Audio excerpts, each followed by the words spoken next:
Thank you for joining us for the Miami Valley Salute to Veterans. I'm Cindy LaPointe-Dafler, a volunteer host for the Miami Valley Communications Council. My husband was killed in Vietnam in 1969. He was posthumously awarded the Medal of Honor. Being around our veterans and talking with them, hearing their stories and thoughts is my way of honoring my husband's legacy. We hope that hearing these memories from the veterans of our community will help us all better understand the dedication of those who have served. Today we're talking with Gold Star parents Jim and Leslie Groves of Kettering, parents of James E. Groves III, who served from 1994 until his death in 2013. They will tell us the story of their son's time in the military and his loss. Thank you for being with us here today, Jim and Leslie, to tell us about your son, James Groves III. What was James' childhood like? Normal. He was a good boy. Played Pee-wee basketball. He played Pee-wee baseball and Pee-wee football, and being parents of two, because our daughter was also into cheerleading and stuff like that. So we were pretty busy as the kids were younger, and then as they got older, it continued, and I became a coach. Leslie became a coach for Jeanette's softball team, and sometimes we'd have 2 games to go to. We'd have a bite to eat, and we'd take and go to one game, and they would join us, and then they would leave, and Leslie would go on, and I always got sucked in. Usually I was the assistant coach, and the coach would have a problem, and I'd end up being the fall guy. But he was a good boy. Never really got into trouble a whole lot. It depends on what you want to call trouble. Tell me, Leslie. Oh, must have been about time James was in kindergarten. Wow. Jeanette would have been in 2nd grade. She had a cat, pretty all-white cat named Sam. And I don't know what James decided that he had to experiment with Sam, other than to figure out what whiskers do for a cat.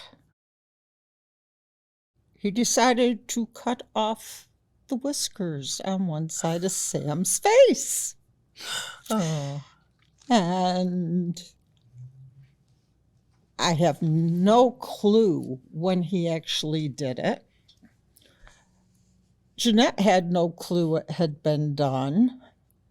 She came home from school and she went to her room, and next thing I know, she comes out crying, "Mom, I don't know what's wrong with Sam. He keeps walking into the wall."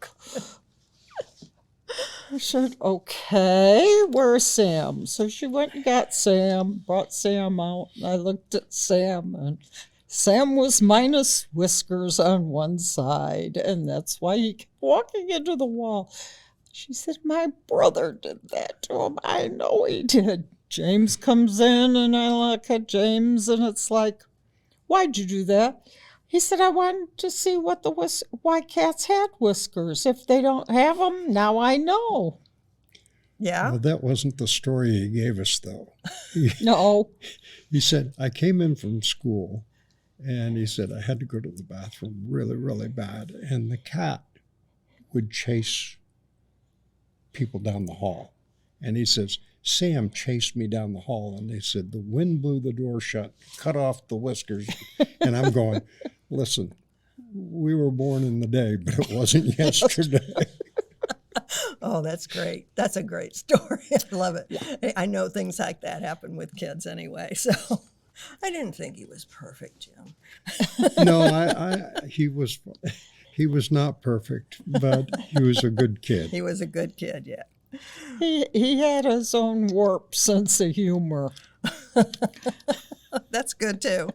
That's good too. Sense of humor counts. Where did he go to school? Was He it? went to Fairmont. He went to Kettering schools. Yes, Yes. Kettering schools. We moved in to Kettering in 1979. We bought the house there in Rosewood Estates, or Rosewood Platte, and we still live there today. Okay, so you live where you raised your kids. Yes. Pretty much, yes. That's nice. The only house we've ever owned. And so he was interested in sports as a kid. Yeah, He was very sports minded. yes. Oh, yeah. It kept you busy. When he got to high school, he started delving into other things.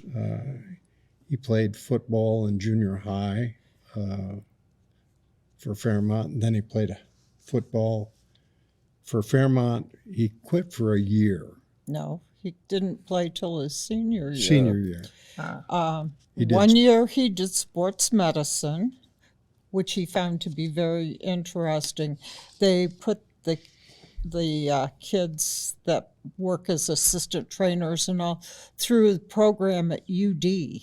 Wow. And he went down to UD and learned a lot about sports medicine and sports injuries and that type of thing. He did sports medicine. He did taping for KB, who ran the radio station and the television station at Fairmont. Wow. He taped games for him,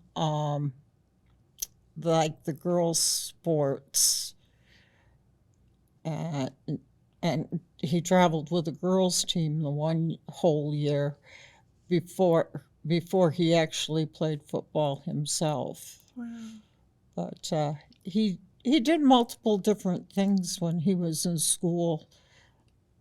That he did things different from what his sister did. He didn't want to follow in her footsteps. She did a lot with radio. He did it with television. He went out and interviewed all the military recruiters. That's what led him to the military.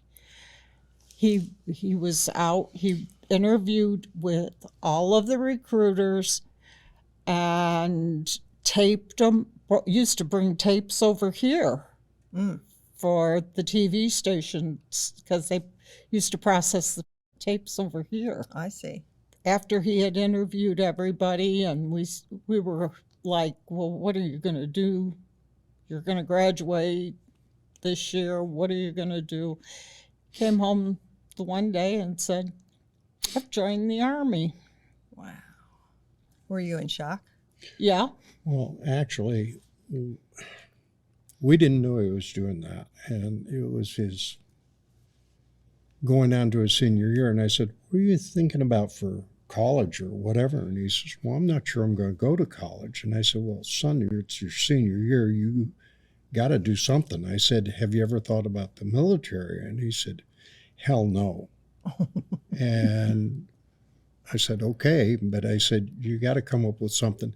And he got into the TV, and like Leslie said, he was doing the interview. And he actually said to Leslie and I one night at dinner, he says, can I have an excuse to miss school tomorrow? And we both said, better be a damn good reason. And he said, well, I'm going to be in Columbus, being sworn in the United States Army. So he was 18 by then. Yeah. Yes, he was. Yeah. Yeah. Yeah. Because he didn't need your permission. No. Right. No. He turned 18 in November, and he went up to Columbus right after the first of the year to be sworn in. So And I would have been all right with him going to military. I mean, I served in the reserves in the 60s. Yeah, it's okay. That's what he wanted to do. Yeah. So you just told me why he volunteered. Basically, he interviewed recruiters, and Yes. He came home and he said the Army has the best deal. And they were doing a buddy system. If you signed up and swore in early, then by the time you got out of basic, you had rank. And he said, yeah, my buddy is going in, Hollywood is going in with me. His name was Mike Hires, Okay. but they called him Hollywood. We never found out why. Okay. Okay. Oh, where did he go for basic training then? He went the same place I did, Fort Knox, Kentucky. What did he have his MOS? He did. I said, well, what are you going to be doing in the Army? He says, I got a great job, Dad. He said, I'm in military intelligence. And I said, and what does that entail? He says, well, we put out these sensors and listening devices behind enemy lines. And I said, son, that is not a good job. So then he took advanced training at the same place or somewhere else? No. He went somewhere He else. completed his basic at Fort Knox. Did you go to his graduation? We Yes. did. Good. We did. When he first called home, I think it was after, I don't know, a couple, 3 weeks, because you can't call home right away.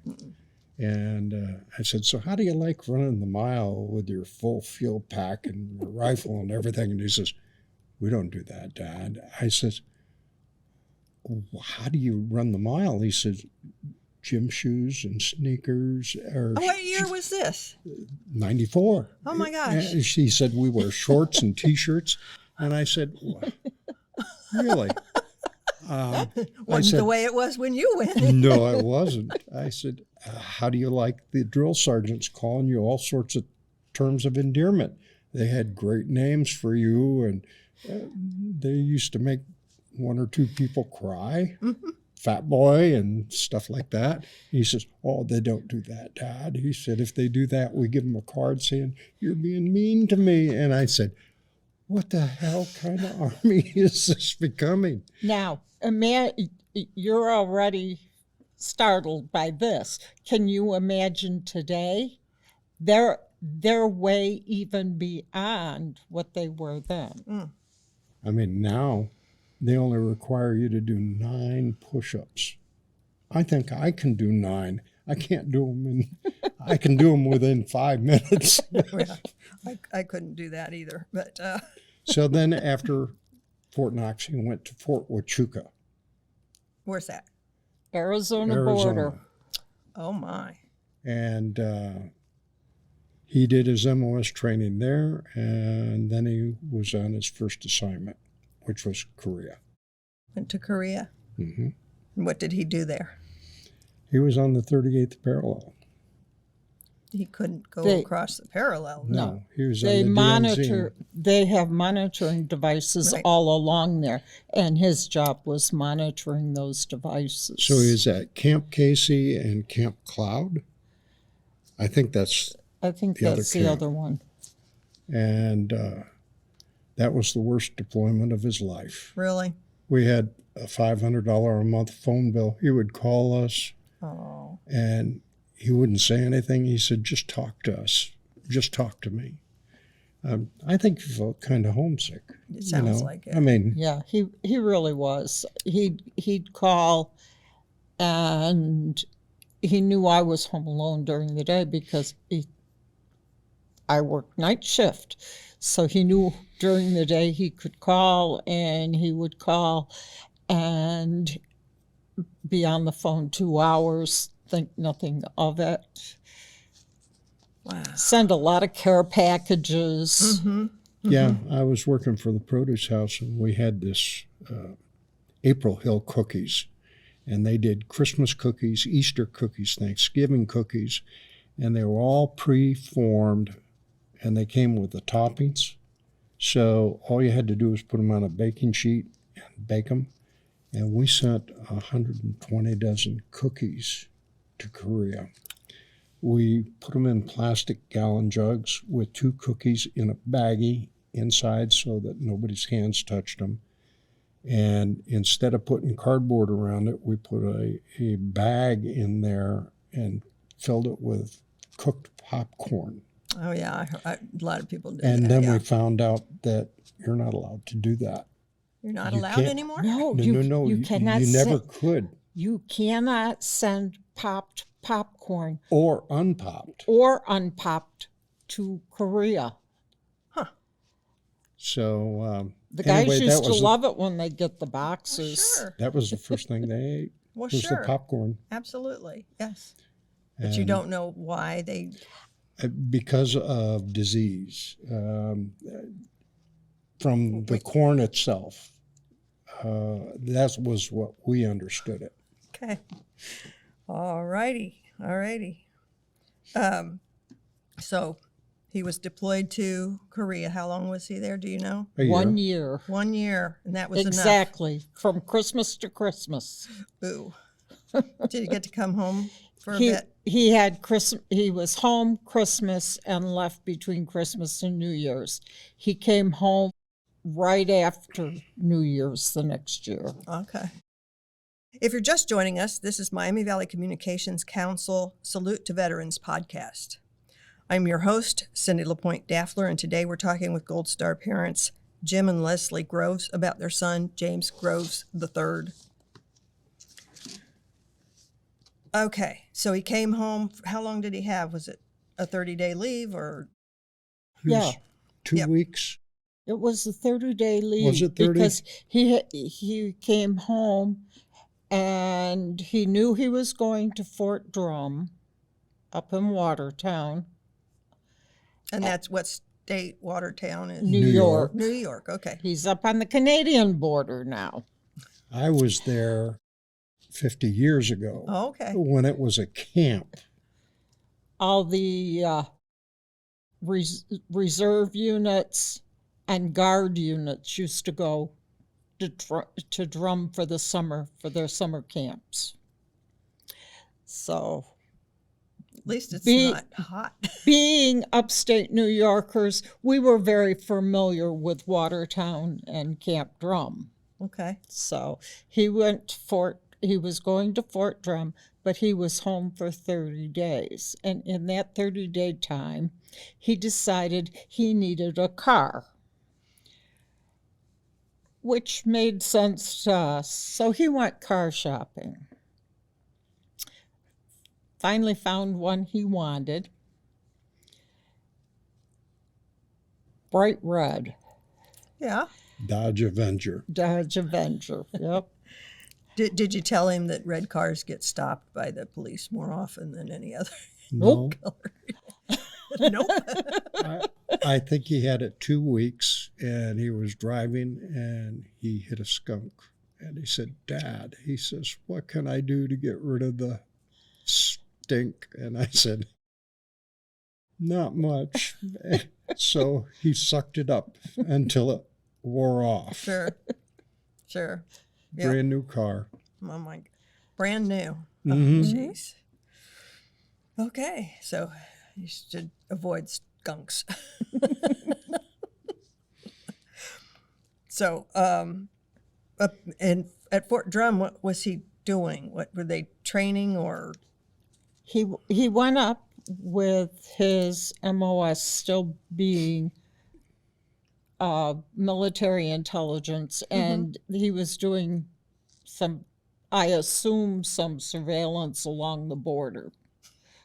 Because, they're on the St. Lawrence River, they're right across from Canada, and there is a bridge to Canada there.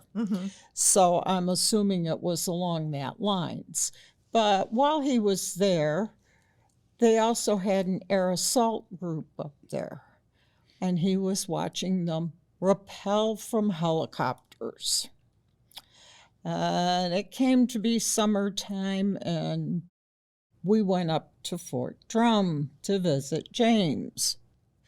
And he comes to the hotel room with an IV bag, and a 1,000-liter bag, and tubing, needle, And he said, before we go to dinner, I have to hydrate. And I said, okay. He said, stick me, Mom. Oh. Leslie's a nurse. So he said, I can do it, but if you do it, you'll use my other arm, and that'll be good because then my arm will be good, free for me to do it next time. So I started the IV for him, and he laid across our bed, and the fluid went in. And I said to him, why are you hydrating so? And he said, oh, I'm going to air assault school, and we're flying, and we're rappelling. He said, oh, I graduate in a couple of days. And I'm like, surprise. Okay. So you go up in this helicopter, perfectly good helicopter, and you take this rope and you slide down it. Why? Well, Mom, it's an adventure. Yeah, adrenaline. So while he was there, he became air assault qualified. Mm-hmm. And that led him to being transferred to Colorado, Fort Carson. Fort Carson. And Fort Carson was nice. He had a great aunt out in Colorado Springs, and he'd go visit her, do odd jobs around her house for her, things like that. Aww. She'd cook dinner for him. And he had a really good time out there, and that's where he met Katie, his wife. Mm-hmm. We didn't know about it yet. No. The major knew. Jim's aunt knew. Okay. Well, Because we got a picture of she him. she got to go to dinner with James at Sure. his aunt's house. So, yeah. So anyway, James calls us and he says, hey, Dad, he says, TJ, one of his best friends, he's getting married. And he said he asked us to be asked me to be in the wedding party. And I said, okay. And he said, so I'll be coming home for that. And I said, okay. And he said, can I bring a friend? And I said, well, sure you can. I said, we don't have a problem with that. And he said, everything will be all set? And I said, sure. And nothing more was said. About a week before the boys were supposed to come in, he calls and he says, is everything all set? And I said, absolutely. I said, plenty of room, no problem. You got the front bedroom, we got your old room, so there's room for both of you. I said, where's this guy from? And he said, it's not a guy. and I said, so it's a girl? And he said, yeah. And so he said to Leslie and I, he says, what are you doing Labor Day? And Leslie says, you want us to go to TJ's wedding? And he said, Mom, he's getting married in August. She said, you want us to go to your wedding? And he said, well, I thought it would be nice.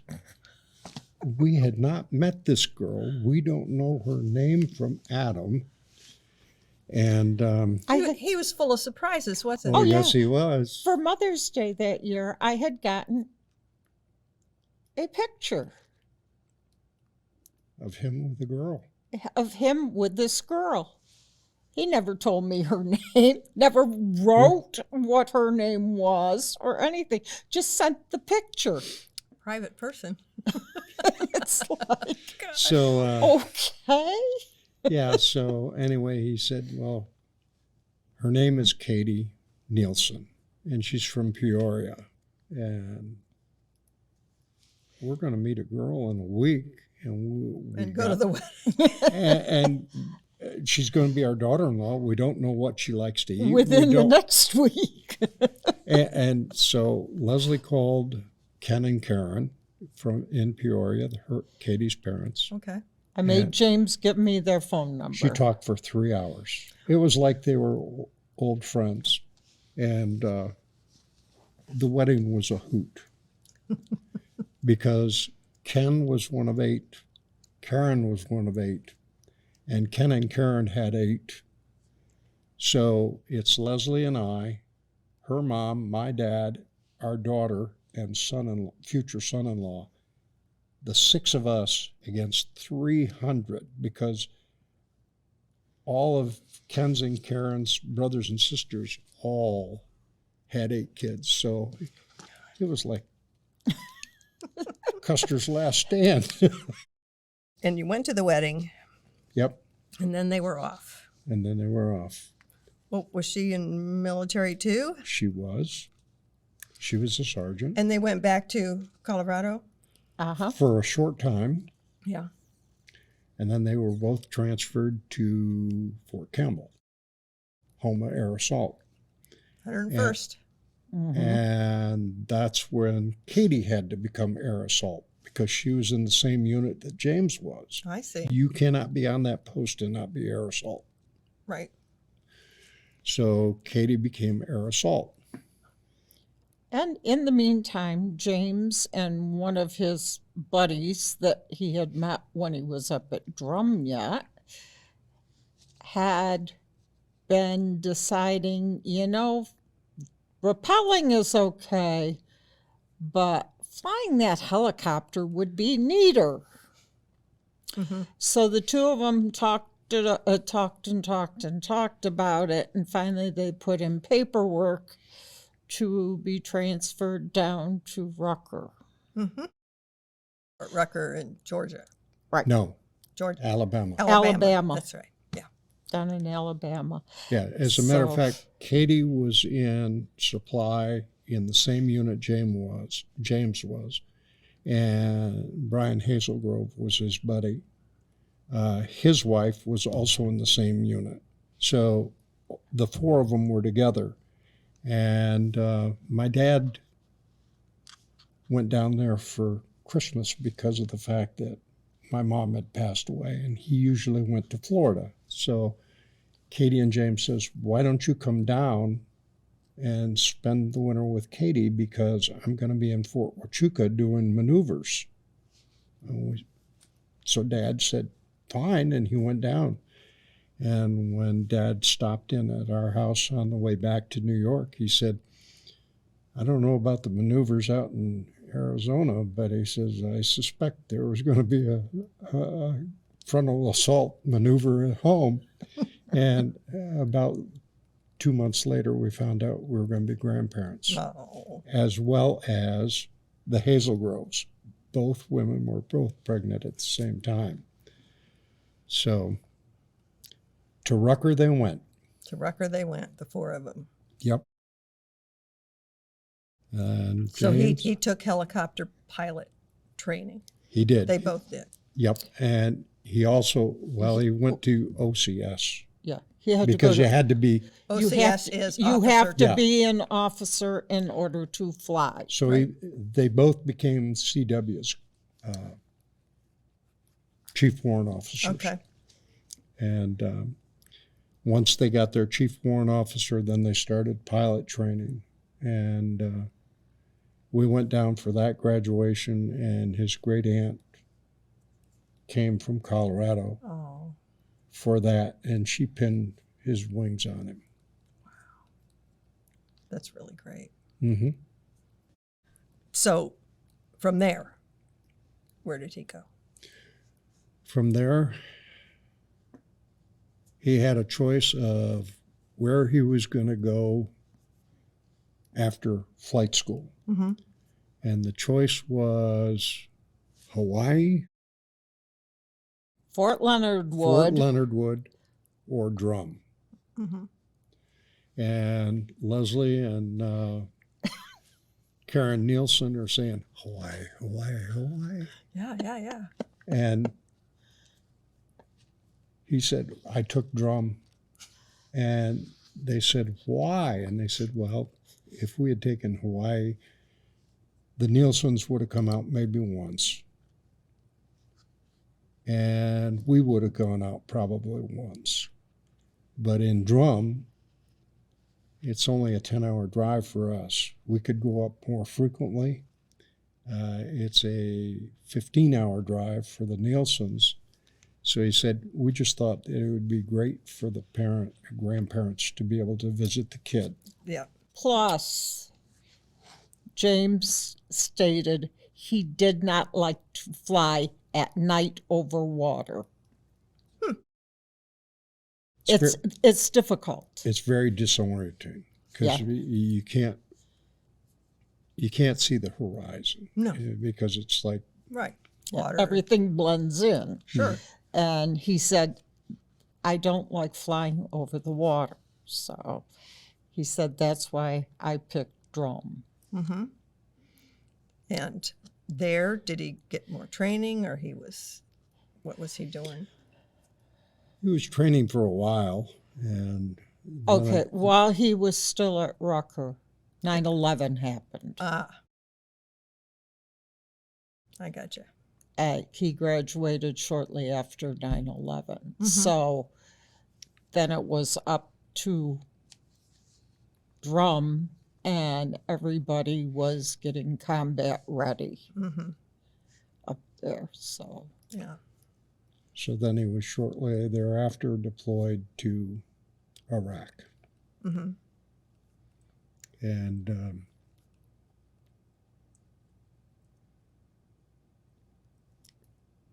that concerned us, going into the belly of the beast, so to speak. So everything was going good for the first deployment. And you heard from him while he was there? Periodically. periodically, we would hear he spent most of his time with Katie. She was there too? No. She was she was at Fort Drum. home. She was home with James the Fourth. with Fourth Oh, gosh. as a toddler, and so he would Skype with her whenever he could get a chance to. And when he went over the first time, he took a camel with him, a small stuffed camel, and took the camel on adventures and taped for James. Oh. The camel is at such and such a place, and a lot of the historic sites in the area. Yeah. He sent home a lot of pictures at that point. We had pictures of the cross sabers and all in Iraq. There's one photograph of the cross sabers and a Kiowa helicopter. That's what James flew on, OH-58D. Okay. It was flying In beneath. It's an incredible picture. And he also had pictures of Saddam Hussein's mansion, His palace, because his palace that they bombed. billeted there one day. So, I mean, we got lots of pictures, and every chance, if he would go online, and if Katie were busy, then if I was online, he'd talk to me. So that it saved him writing letters. My son was not big on writing letters. Yeah, I understand. But that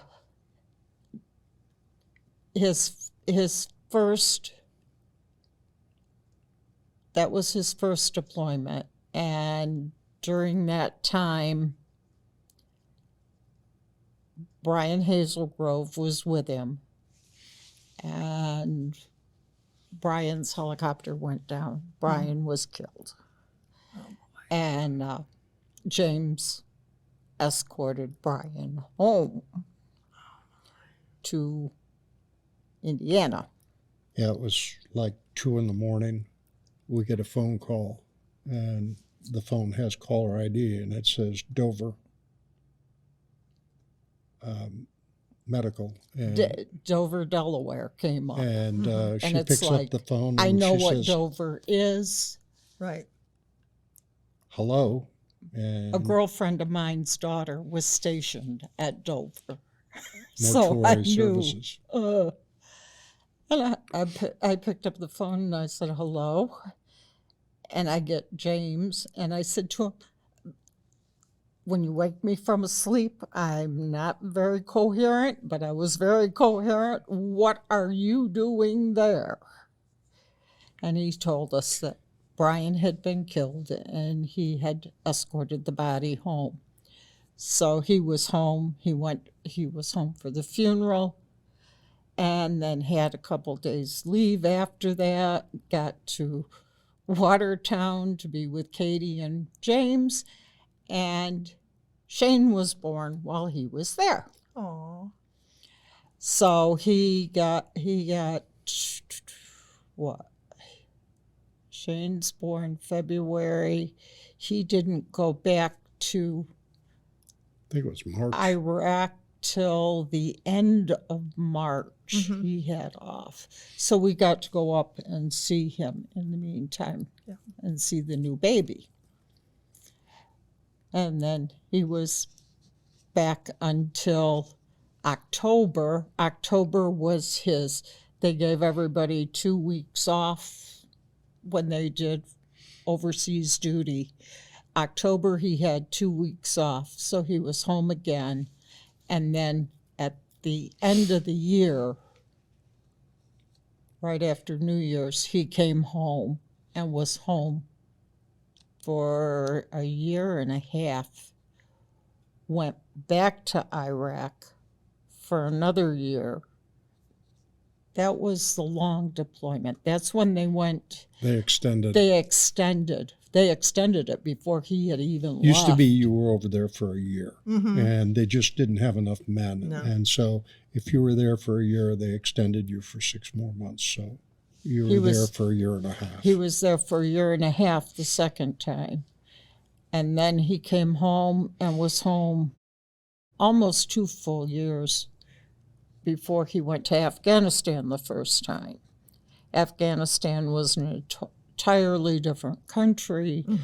Got a couple real nice pictures of him flying over the mountainous areas. It can be a very pretty place, actually.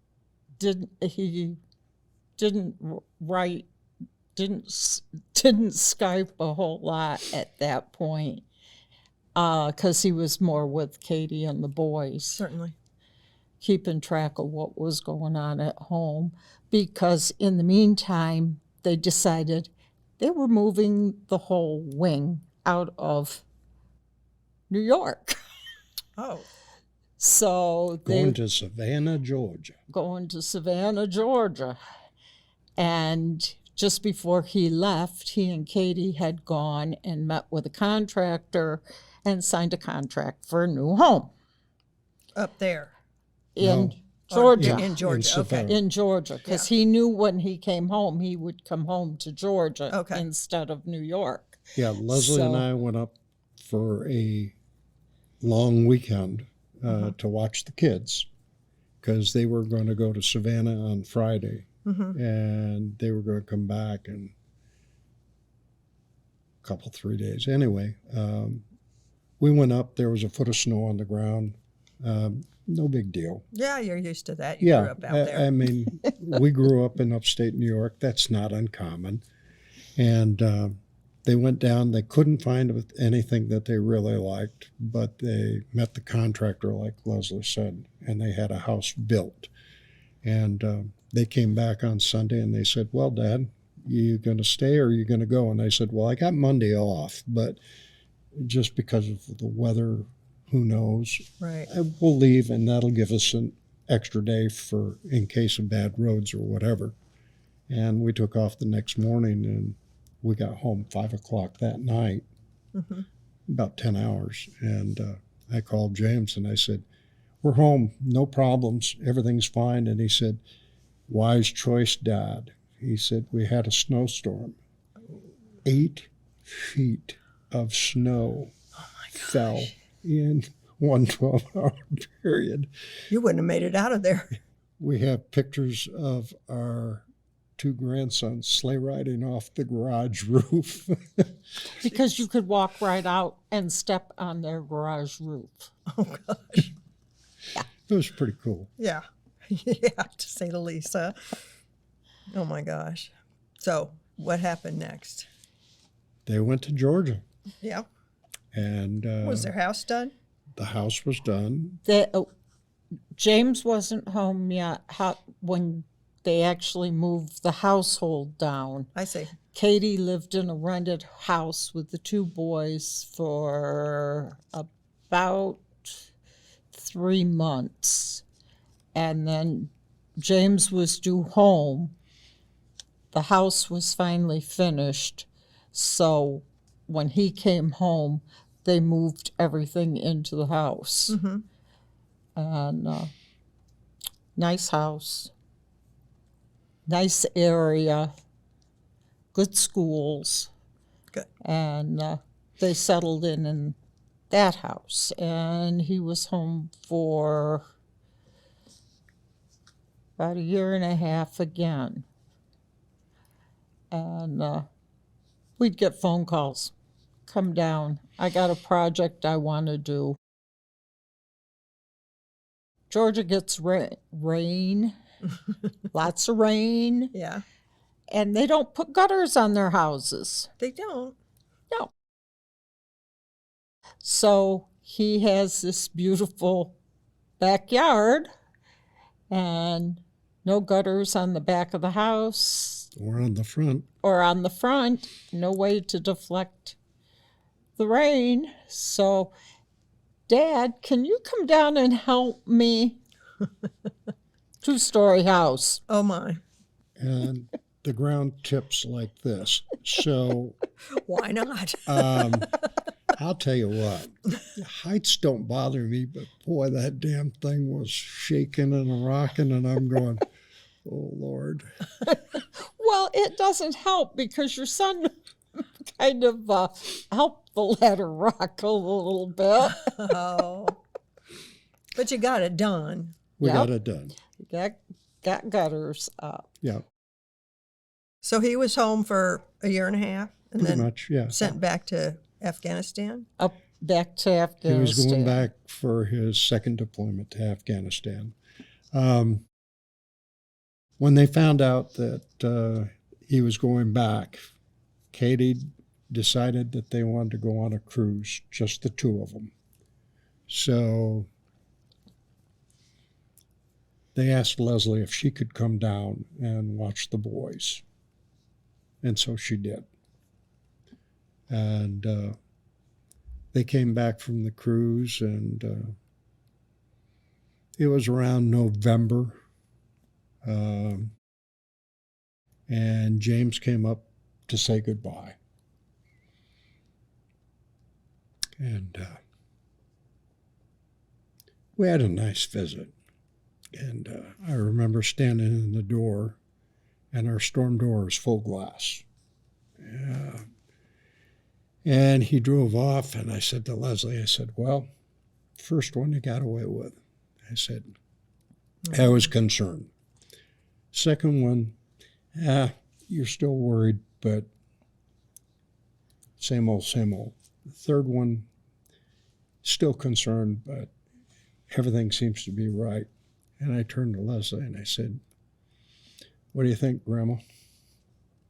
You think he's pressing his luck? He's had 3 with no incidents. She said, only time will tell. But I went down, I stayed with the boys. They came home on James's birthday. The boys had baked cake for their father. Do not give 2 preteen boys black icing. It had to be a Mickey Mouse face. Had to be. Okay. They did a nice job decorating it. It did look like Mickey. We knew who it was. But what a mess in the kitchen. I said to Katie, I think I've got it all. But don't be surprised if you open a door or a drawer and you find black icing inside of it. Oh my gosh. She said, what did they do? I said, I have no idea. I said, I was in the kitchen with them, and I couldn't figure out how we ended up with all this icing all over the place. But we made the cake that the boys wanted to make for their father. So we celebrated Dad's birthday. The next morning, I was leaving to come back home. And James got up with me because I left bright and early in the morning. I wanted to avoid the worst traffic. Sure. And I didn't mind driving anywhere but Charlotte, because that's like driving at the racetrack, NASCAR. It was like, I want to get through 90. Charlotte. And James got up early with me and carried my suitcase down and put it in the back of the car for me and all. We were standing outside because he was getting ready to go over to the base. And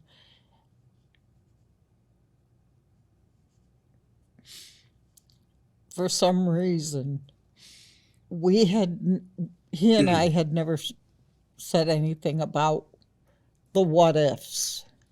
And that morning he did. Was, Mom, I have made up my mind. If I don't come home, I want to be buried in Arlington.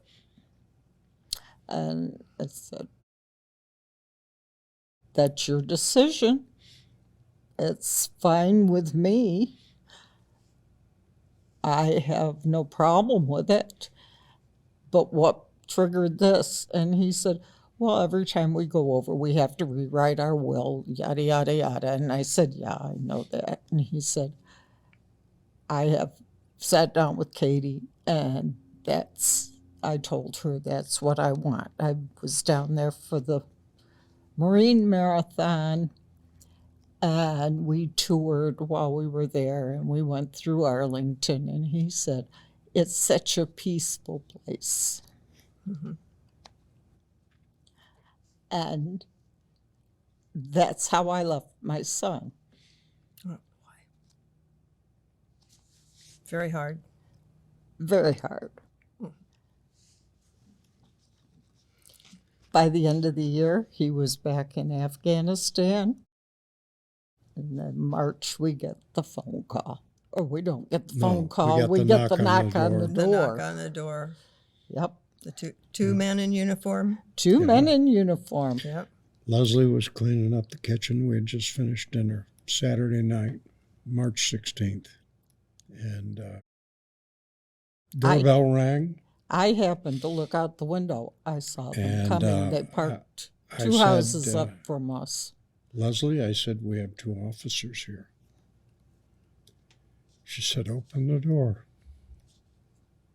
Mm-hmm. So I did. And the first thing he said is, are you James Groves, the father of James E. Grove III? And I said, I am. And he said to Leslie, are you the mother of James E. Groves III?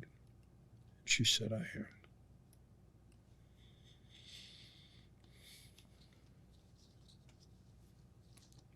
That was that. Mm-hmm. Yep. Well, thank you for that. Mm-hmm. Is there anything that you feel like we haven't talked about in this interview that you would like to express?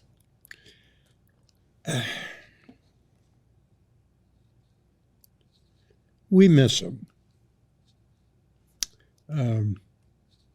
He was doing what he wanted to do. He was a good pilot. He flew 3,000 hours of combat in 4 deployments. He did 4,000 hours of pilot instruction because he was a pilot that would give check rides to the new men. As a matter of fact, that's what he was doing when he was killed. They were on a live fire training exercise with a Lieutenant Cole, and they had done their first pass, and they were turning around to do a second pass, and the fuel pump quit. Oh. And the chopper had no power, and you do what's called auto rotation. And James said, I have control of the bird. And he tried everything he could, and he said, we're going in. And he landed the helicopter on his side. Lieutenant Cole broke his jaw in 4 places. He broke his back in 4 places. He broke his pelvis, both legs. He bruised his heart, his lungs, his liver, his kidneys. But he survived.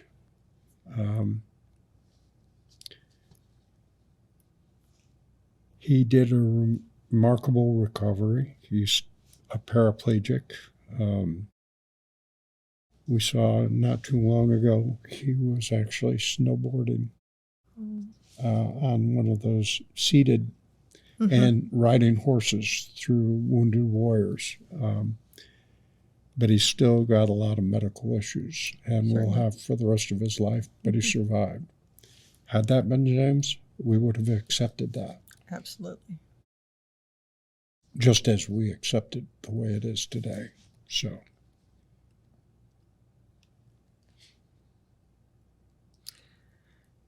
Tell us about Gold Star families. You have quite a family of Gold Star families. It's a large group, and you meet every month.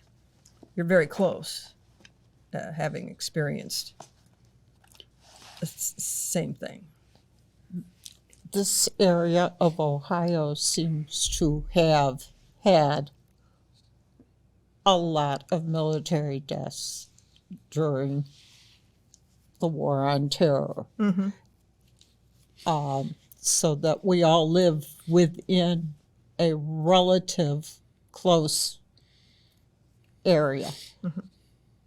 Not originally knowing who was who in the area, because the military does protect all of us very, very well.